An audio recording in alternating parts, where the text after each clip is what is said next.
Here I have SONY Xperia XZ3 and let me show you how to enter the save mode on the following device. So at the very beginning, let's start by pressing the power key. From the following options, let's hold down on power off, so keep holding power off, and now let's tap OK to reboot to save mode.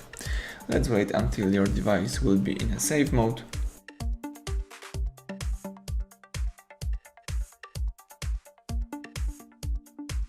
Excellent, as you can see, the save mode is right here, so you can unlock your device and check out how your device works without the third-party apps. But if you would like to simply quit the save mode and boot into a normal mode, let's press power key, tap restart, and let's just wait a few seconds.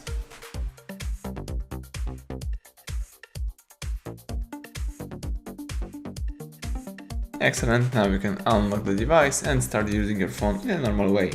So thank you for watching, please subscribe our channel, leave thumbs up under the video.